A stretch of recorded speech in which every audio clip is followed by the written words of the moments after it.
So whoever the person is has to be handsome, intelligent, well trained. You have to have manners. I mean, you have to have manners because you can climb the ladder of success, but without manners, without discipline, without character, you will fall flat.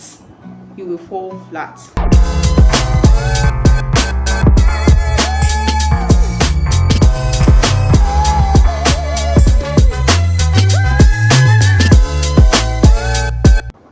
So again, from that class, we have they had to be. So if you are from the royal family, you are an Israelite. You've passed that one. You are from the royal family. That's why you have to be versatile. You're from the royal family. You've passed that one. It's not enough for you to be able to enter the courts, for you to be able to serve the king or to be among the high class people. There are still more tests that you have to pass. There are still more categories that you have to surpass and stand out. Hallelujah. So if you're from the royal family and you're not handsome, you might not have a chance. I mean, the king wants people's faces that when he sees, he's going to feel jolly and excited. He can just make his day. He doesn't want to be,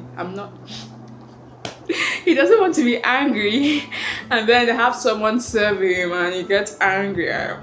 You know how kings can be sometimes, So if you're from the royal family and you're not handsome, maybe not singularly or individually handsome, let's say you don't have about 2 or 3 of this class I'm about to mention, you might not make the cut.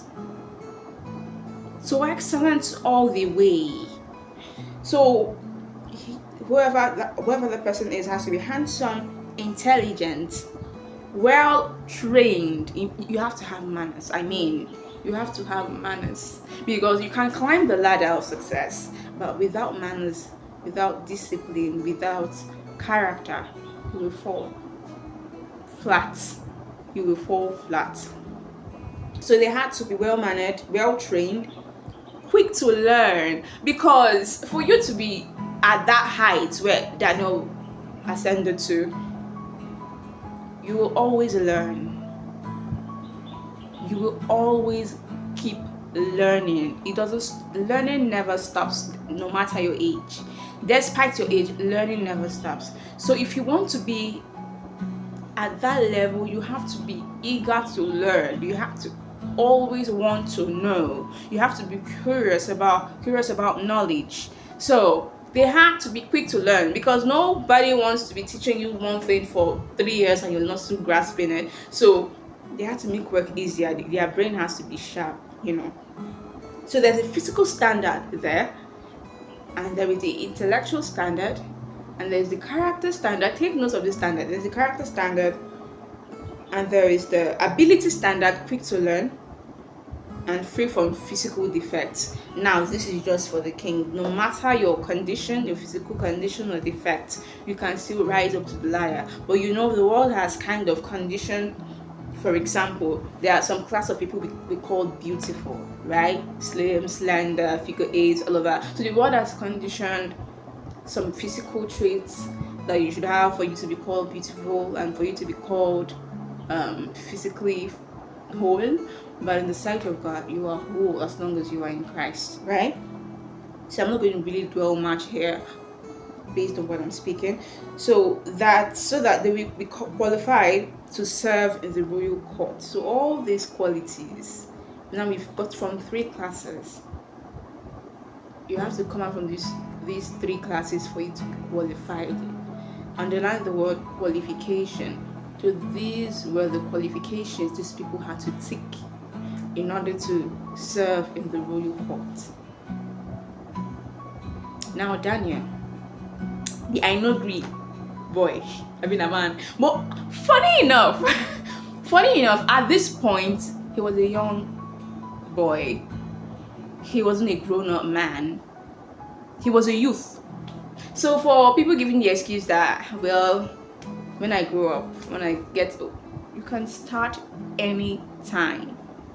You can start. See, once you even have the Holy Spirit in you, you will just start standing out and being excellent, because now you have a supernatural backing. If we go through the book of Daniel, we will see that every single shine in shine. I want me to speak pidgin. Every single shine that Daniel, every single light Daniel reflected or illuminated was not his. When he gets the dream, he goes back to God. So he had a dependence on God. He was dependent on God. He wasn't dependent on his own ability. So that is why age is not a number for standing out. Because you're not standing out on your own. You're depending on an ancient God, the one who was, who is, and is to come, who has no limit of time, who has no limit of time. He's not limited by time, space, circumstances. He knows the end from the beginning and the beginning from the end. That is who you're depending on. So you know that everything is possible because he knows the strategy for everything. And this was the person that Daniel depended on that made him to be excellent at every single reign of a king. As long as he was in that kingdom, excellence was sure. He would surely stand out. And he was relevant all through. There was no point we didn't hear Daniel. King Nebuchadnezzar did not die and Daniel faded. He was still relevant. So you see, quick to learn, it means you also have to be willing to learn. You keep learning. So if Daniel got satisfied that he had pleased one king, so that's it. When the next king comes, he will not be known because he wasn't consistent with learning. So this is the life of someone extraordinary. You have to be willing. I've been giving explanations. Let me pinpoint the point and show you the points. You have to be willing to stand out as a single person, as a voice. There's no harm being in a group, but you still have to have your special ability in the group that stands you out. I'm talking about the highest stand of excellence. God granted Daniel the spirit of excellence, and he blessed the 4 Hebrew guys, but then Daniel had Jara. Daniel had extra. So it's not surprising that he was standing solo. He was going solo on this excellence thing. And every other person, they were all excellent, right? But he had this special grace. He had a height, and it's based on his mindset that no matter what, I have the Holy Spirit in me. And the Holy Spirit deals with every man, individually, right? So I will stand out of the crowd, of the people around. They'll be so, the Bible says, let your light so shine. You don't say let it shine. I think that's Matthew 5:16. Let your light so shine. In fact, I think we'll have to leave there. So that you can see what I'm talking. You can see the mindset of Daniel. He wasn't there to play. He was there to obey the scripture. Okay, and the Good News translation it says in the same way your light must. But I think the King James or the version that says let it so it's not like to shine. You know, the 4 Hebrew guys, their lights were shining, they were standing up, but Daniel said no, my light will so shine. So it should blind their eyes. And when I mean blind their eyes, not like blind their eyes, but they should be seeing it. Like even if you close your eyes, you will still see it. There are some lights that when you close your eyes, of course, when you're in the midst of light and you close your eyes, there's a difference between when you're in darkness and you close your eyes. You still have that impact of light even if you close your eyes. You might be seeing darkness, but the darkness not go clear. It won't be clear like you closing your eyes in darkness. That kind of light, or that kind of light that when you close your eyes, someone with a very bright torch light puts it on and shines it directly to your eye. That's the light that God was talking about. Let it so shine. It must shine before men, before people, so that they will see the good things you do and praise your Father in heaven. And the truth is, that is exactly what Daniel did, because they did not see him and just praise him. He made the kings to give commands, to acknowledge his God. Whether they believe it practically or not, they just knew that this God was indeed real and greater than their gods, So for you to live an extraordinary lifestyle, you have to be willing to stand out. You don't have to be shy. You have to be willing to stand out for you to be seen. Because we don't hide here. We don't hide. And then secondly, as we've read, you have to be willing to learn and strive to be special in what you do. So out of the Israelites, we have the royal families and the noblemen, and out of the noblemen we had men with these abilities. So you have to be willing to learn all you can, gather as much knowledge as you can to stand the test of time and to show how unique you are amongst the class of great people, that you still have a uniqueness in you amongst the class of greatness. You have to be intelligent, and I don't mean just a book. You have to have a sound mind, right? You also have to be well-mannered. You have to be of good character. God wouldn't even use someone with a very bad character in the first place. And if he has lifted you and you start misbehaving, the pride goes before a fall. God exalts the humble, right? So if you're proud, he will bring you down. So you just have to have character for you to be sustained. And that's one thing Daniel had that sustained him and made him relevant through every single reign of a king.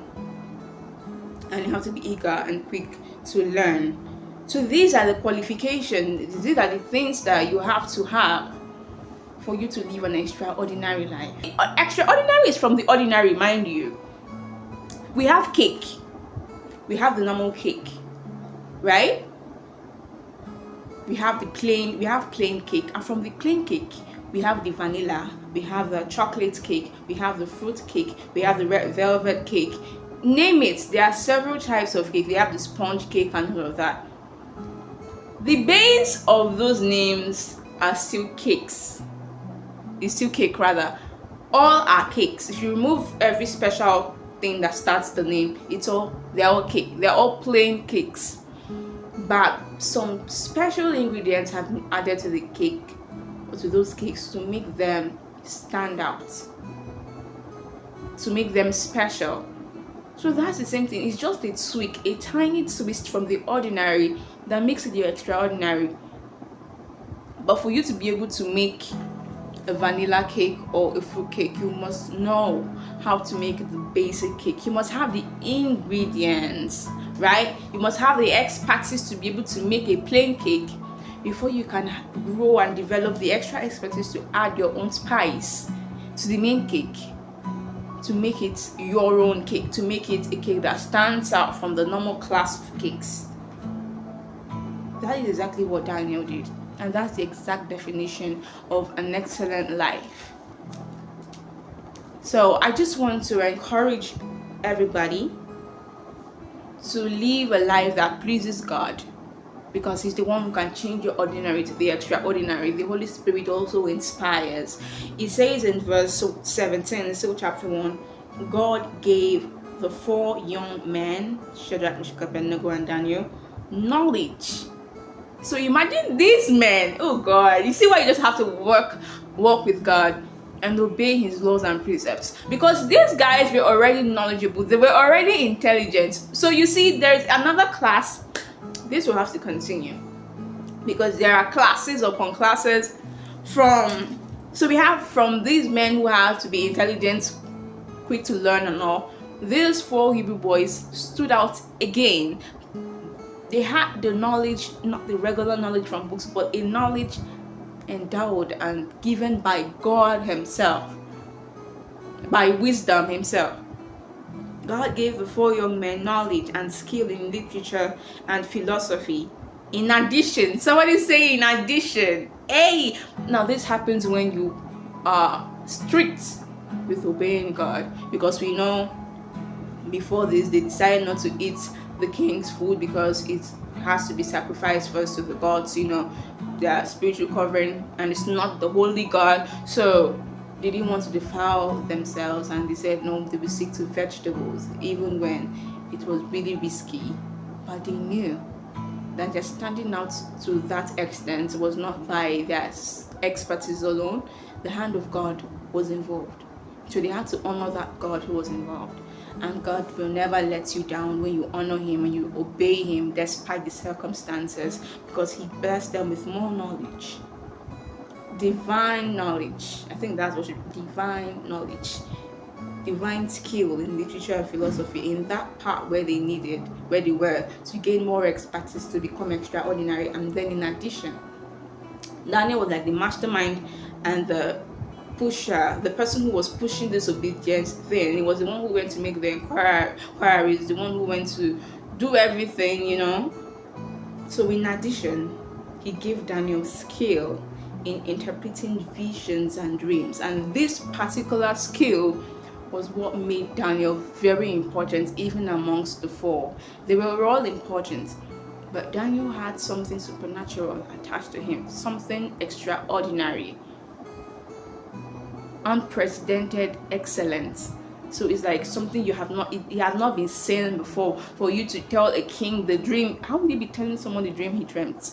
How can you dream? You had the dream. Why don't you tell me? But he gave him the dream and the interpretation, because in addition, there was an extra gracing upon his life. There was an extra oil upon his life. But he started from the ordinary, walking with God, diligent, and always learning, and had desire to stand out. He was not satisfied with being amongst the class. He wanted to be a single person as a class. Now, this is someone we recognize through scripture that had a very intensive and mighty spirit of excellence upon his life that made him stand out in everything he did.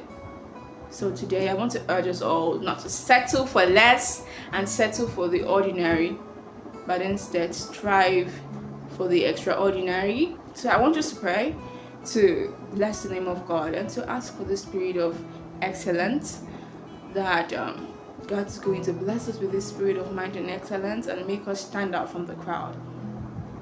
In Jesus' name, let's close our eyes in prayers. Lord Jesus, we thank you for your love. We thank you for your goodness.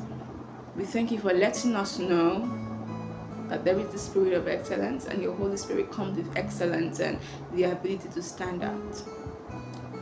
And we've looked at the life of Daniel. We've seen how supernaturally he lived, how extraordinary he was, and how he created new records that were not seen before in history. Lord, we ask for the grace to obey you despite the consequences. We ask for the grace to obey you and stand for you in all that we do. And Lord, we ask for this special spirit, the Holy Spirit upon our lives, that can single us out of the crowd and help us stand, and not just stand for self-glorification, but stand so that we can see that light that so shines, that the Holy Spirit has helped us to reflect from Christ, and that they will glorify you, that we will point them as we shine, we will point them to you, Jesus, and that you will be the one seen through us. Thank you, Jesus, for today and for helping us to gain this knowledge. In Jesus' name I've prayed. Amen. Thank you for today, and I hope to see you for the next Bible study. Okay, bye-bye.